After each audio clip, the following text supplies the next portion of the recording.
Et bonjour à tous, c'est DumbleJ pour Squash FM. On se retrouve pour un nouveau récap de Dynamite. Cette semaine, encore une fois, pour les 6 ans, cette fois-ci. Cette semaine sur Squash FM, il y a eu pas mal de petites choses. Déjà, les débuts de Squash News, les récaps de Dynamite et la suite des épisodes de TEW. On va essayer de se tenir un calendrier à peu près à ce niveau-là, en tout cas, avec 2 émissions hebdomadaires, les récaps de Dynamite et Squash News. On va essayer de faire ça une fois par semaine. Et si on peut essayer de faire un épisode de TEW une semaine sur 2. Et voilà, peut-être une fois par mois un Squash FM à peu près. On verra comment ça se coulisse à ce niveau-là. Toujours en partenariat avec la chaîne Philoustique, comme d'habitude en description. N'hésitez pas à vous abonner à sa chaîne également. Et voilà, en échange, si vous pouvez également mettre un petit j'aime sur la vidéo, vous abonner, mettre un commentaire comme d'habitude et partager sur les réseaux, ça fait toujours plaisir. En tout cas, on peut démarrer tout de suite pour ce Dynamite, 6 ans de Dynamite au Seminole Hard Rock à Hollywood en Floride, avec une arène un peu particulière parce que comme vous voyez, ça fait une arène un peu comme au théâtre au final. De toute façon, c'est un peu le nom. Donc l'hardcam était positionné un peu bizarrement du coup puisqu'il était positionné au niveau de la rampe, donc pas de véritable hardcam. Et j'ai trouvé que le show était très bien réalisé. Au final, est-ce que la hardcam est pas plus un problème que quelque chose qui arrange tout le monde? Donc voilà, peut-être un axe de réflexion pour plus tard. On commence avec une promo en extérieur des Bucks qui ont une promo préenregistrée. Visiblement, ils ont récupéré Brandon Cutler à la caméra. Ils lui ont doublé son salaire. Voilà, Matt il propose à Nick de faire une super entrée pour ce soir parce il va claquer un peu de thunes pour faire une belle entrée. Mais en fait, Nick, il a tout perdu au casino. Donc ils ont plus de thunes. Du coup, voilà, c'est les Brock Bucks. Ils ont plus d'argent. Ils ont pas eu d'entrée. Ils ont un compte à zéro. Et ça repasse mal. Bon, quand ils disent ça va me refaire de la peine pour eux. Vous m'avez entendu sur les précédents récaps. Moi, ça me fait de la peine. Mais c'est bien parce que la blague se renouvelle. On continue à ce niveau-là. Du coup, je suis curieux de voir la suite, comment ça va se goupiller. Puis surtout que voilà, c'est pas le truc principal. C'est un peu du side. C'est mis sur le côté. C'est là pour faire une vanne. Et à côté de ça, bon, il y a quand même des bons matchs et tout. On n'est pas sur du 100% comique non plus. Donc ouais, moi ça me va. La blague continue d'être drôle. Brodido et Kenny Omega contre donc les Young Bucks et Josh Alexander. Je serais pas su prolongé le meilleur match de la soirée, je pense. De toute façon, il y avait que des bons catcheurs sur le ring, donc difficile de faire autre chose que quelque chose d'incroyable. Le public était plutôt chaud pour ce match-là, ce qui n'a pas été tout le temps le cas pour le reste de la soirée. Mais voilà, il y a ce passage très drôle où tout le monde se met à vouloir danser la Macarena au milieu du ring, sauf Brody King qui refuse de danser. Mais voilà, victoire des gentils de Brodido et Kenny Omega sur un match plutôt sympa à suivre. Après le match, Kenny a l'air de vouloir se réconcilier avec les Bucks, mais Josh Alexander l'attaque pour que le Jurassic Express vienne faire le save et vienne s'en prendre aux Bucks. Après le retour de Jack Perry du côté d'Olin, pour qu'ensuite la réconciliation avec Luchasaurus, Jurassic Express. C'est cool de revoir le thème de leur voir le thème d'entrée par équipe qu'ils avaient. Le public leur prend facilement Tarzan Boy. Donc ça c'est assez cool à suivre. C'est vraiment le thème qui collait, puis ça permet quand même d'avoir une réaction facile, de chauffer la foule facilement de voir ce genre de thème d'entrée. Et c'est là où on voit que les thèmes d'entrée sont quand même relativement importants. Et ça marche très bien. Donc Luchasaurus et Jack Perry qui viennent s'en prendre aux Bucks pour faire le save pour Kenny. Donc voilà, après coup, Kenny Omega fait un petit discours en disant bon voilà, ça fait 6 ans. Il est là depuis les débuts de l'Elite. Il est très reconnaissant pour tout ce qu'AEW lui a apporté. Et là, la lumière s'éteint. Et Andrade fait son retour chez All Elite et devient le premier catcheur à faire WWE, AEW, WWE, AEW. Catcheur hilarant. Et très émouvant, il faut le dire. Bon, moi, ça me fait plaisir de le revoir parce que j'adore Andrade. J'espère que cette run-là sera meilleure que la présente. Même si la présente était loin d'être mauvaise. Juste, on va dire qu'il y a eu très vite ce moment où il a eu envie de revenir dans les bonnes grâces de Triple H. Au final, je pense qu'il était déçu. En revenant là-bas, il n'a pas eu ce à quoi il s'attendait. Je pense que l'atmosphère n'était pas celle qu'il espérait avoir. Et j'imagine que les alliances avec Triple A n'a pas dû trop aider dans le fait de se sentir à l'aise.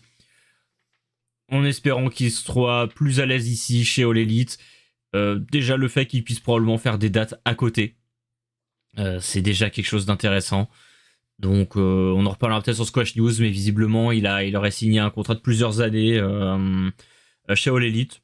Donc très cool de le voir revenir. De toute façon, tant qu'on peut voir Andrade catcher, peu importe où, c'est toujours sympa. Donc voilà, très content que ce soit chez All Elite. Ça aurait pu être ailleurs, j'aurais été très content quand même. Et du coup, Andrade rejoint la Don Callis Family dans la foulée. Don Callis Family qui s'étend encore. On enchaîne avec Mark Briscoe, backstage qui dit que sur sa vie a été consacrée à MJF sur les 6 derniers mois, mais qu'il a envie un peu de tourner la page. Donc voilà, c'est pas quelqu'un d'égoïste. Et quand Orange Cassidy va gagner le titre TNT ce soir, même si lui il a pas réussi à l'avoir, et ben il célébrera avec Orange Cassidy parce que c'est son pote. Et du coup on enchaîne justement sur le match pour le titre TNT entre Kyle Fletcher et Orange Cassidy. Moi ça m'a fait beaucoup rire parce que dans le match à un moment il y a eu des chants You Can't Wrestle sur Kyle Fletcher. Je pense qu'on peut lui reprocher certaines choses à Kyle Fletcher, mais peut-être pas d'être un mauvais catcheur. Mais bon, c'est assez drôle parce que Fletcher il joue beaucoup avec le public et ça c'est assez drôle. Surtout que là pour un match qui a été un peu improvisé parce qu'initialement il devait affronter Hologram avant qu'il se blesse et au final il affronte Orange Cassidy de côté de la conglomération. Bon, Orange Cassidy c'est peut-être le mec le plus over actuellement. On aurait pu penser qu'il ne choisisse pas de mettre Orange Cassidy parce que lui mettre une défaite aussi rapidement après son retour ça aurait peut-être pu lui casser son élan. Mais au final bon, c'est un match super. Et puis ce qui est drôle c'est que il y a eu une période chez WWE où on protégeait énormément les défaites. Où pratiquement il y avait des interventions, pratiquement tout, les matchs se terminaient pratiquement jamais clean, ce qui faisait que les rares fois où quelqu'un perdait, normalement il avait l'air vraiment faible. Comme chez All Elite il y a beaucoup de défaites on va dire décisives, les défaites un peu comme celle qu'Orange Cassidy va subir mais du coup avec une intervention, on sent que ça se jouait vraiment à pas grand chose puisqu'effectivement le faux hologramme à savoir El Clone va intervenir en faveur de Kyle Fletcher et le faire gagner le match pour ensuite rejoindre la Don Callis Family qui va se rejoindre tout au complet en haut de la rampe d'entrée, donc avec El Clone justement. Visiblement, si j'ai bien compris, il s'agit de Ares, pas un catcheur que je connais très bien pour le coup, mais on en parlera peut-être également du côté de Squash News. J'aurai le temps de faire 2-3 recherches d'ici là. Mais visiblement, ça, de ce que j'ai lu à gauche à droite, ça a l'air d'être un très bon catcheur. De toute façon, pas de raison d'en douter avant de l'avoir trop vu. Donc, El Clone qui rejoint la Don Callis Family avec Andrade. La photo est folle avec tous ces gens-là qui sont qui sont dans la Don Callis Family.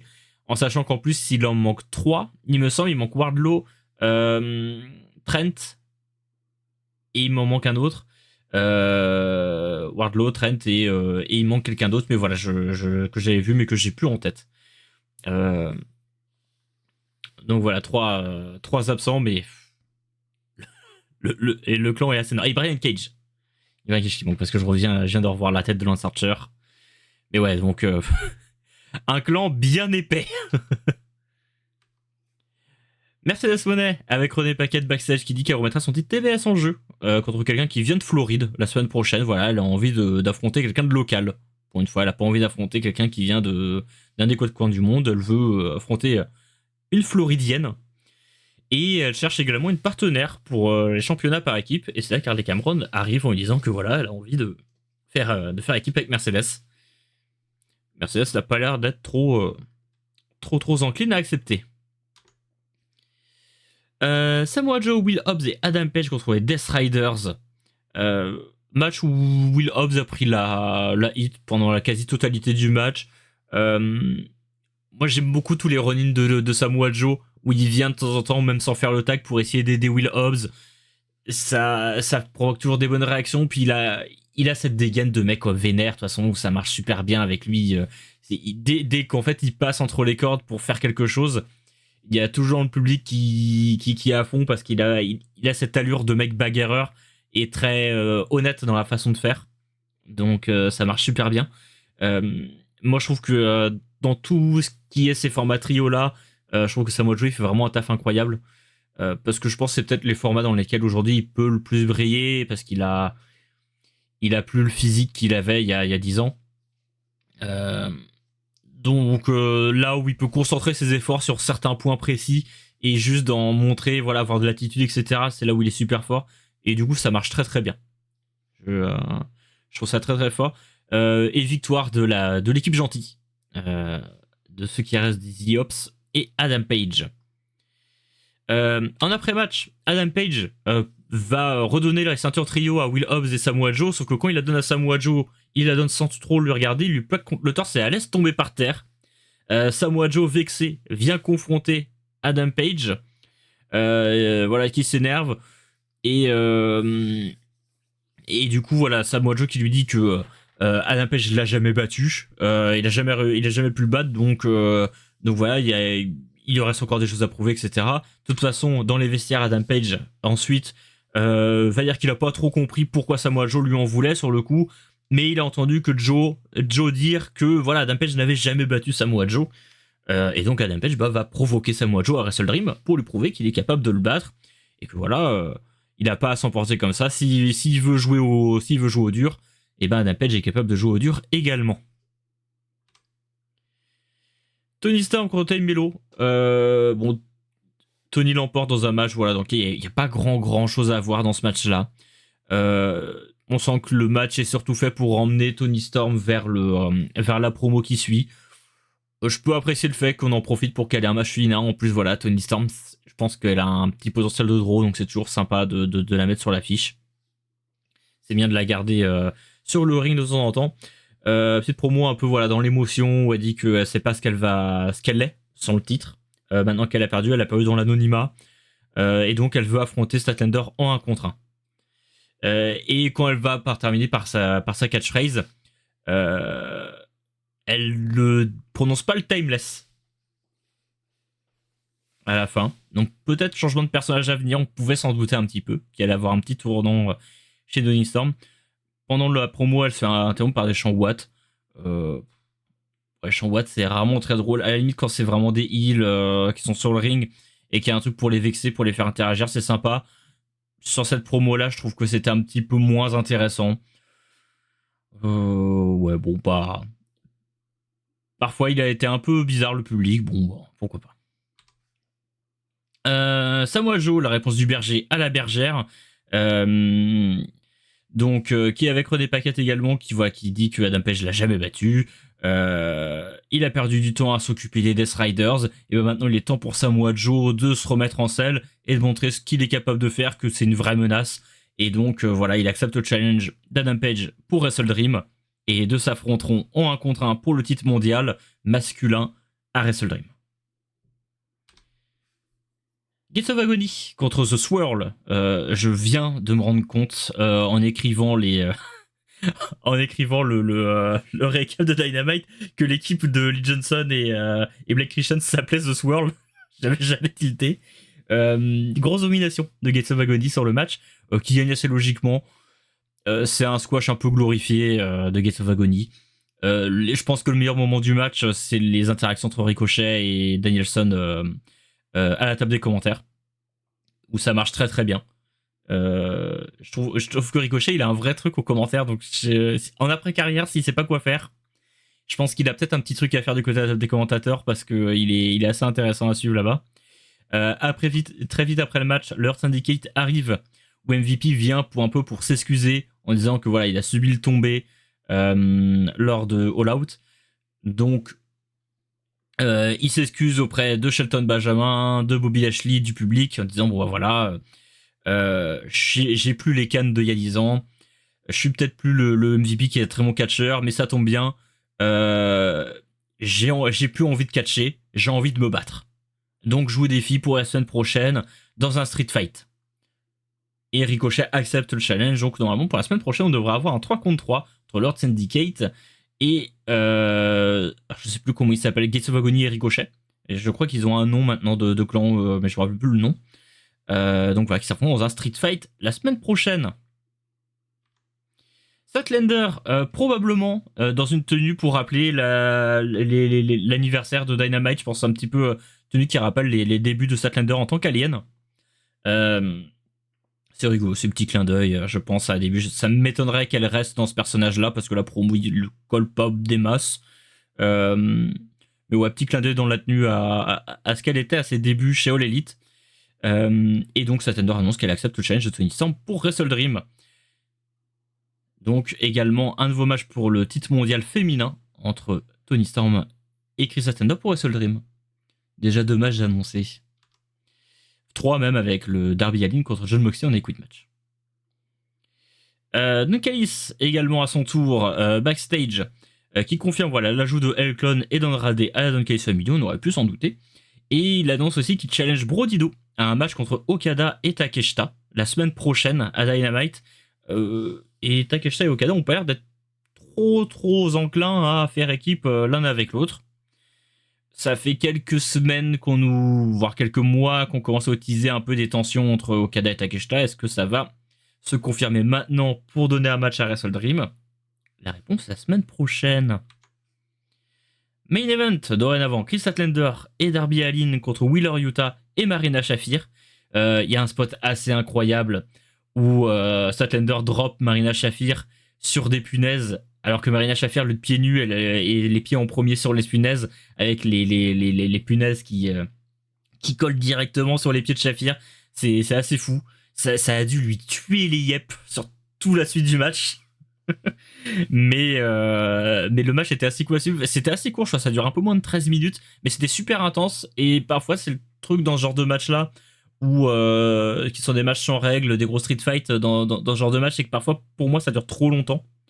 Là où moi j'aime bien quand il y a un peu cette espèce d'amas de violence ultra concentré, voilà, là on fait même pas un quart d'heure, 13 minutes, emballé c'est pesé, victoire de Darby Allin sur un coffin drop sur Wheeler Yuta. Et le match était vraiment très très bien comme ça. Après match, Toni Storm et Kris Statlander se confrontent en haut de la rampe, les deux en viennent aux mains, carrément, et se battent au retour en vestiaire. Moi, ça m'a fait poser la question avec la suite. Une petite question avec la suite, mais on va en discuter juste après. Pendant ce temps, Darby Allin continue de s'acharner sur Wheeler Yuta jusqu'à l'intervention de Pac qui vient faire le save. Et petite promo après de Moxley sur cette image de fin qui est assez incroyable, je trouve, avec Pac qui tient en laisse Darby Allin qui est en train de s'étouffer.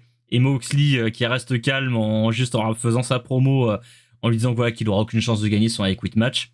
Et au vu des timings et des interventions, avant All Out, je me posais la question de est-ce que Statlander allait rejoindre les Death Riders avec justement voilà, c'est le tease qu'il y avait avec Marina Shafir, etc. Au final, Statlander a refusé les Death Riders. Mais est-ce que Toni Storm n'accepterait pas? Et c'est là-dessus que je vais vous laisser. C'était tout pour ce récap de Dynamite. Je vous remercie tous ceux qui l'ont écouté de l'avoir écouté. N'hésitez pas à vous abonner, mettre un pouce bleu, mettre un commentaire et partager. Et je vous dis à la prochaine. Salut.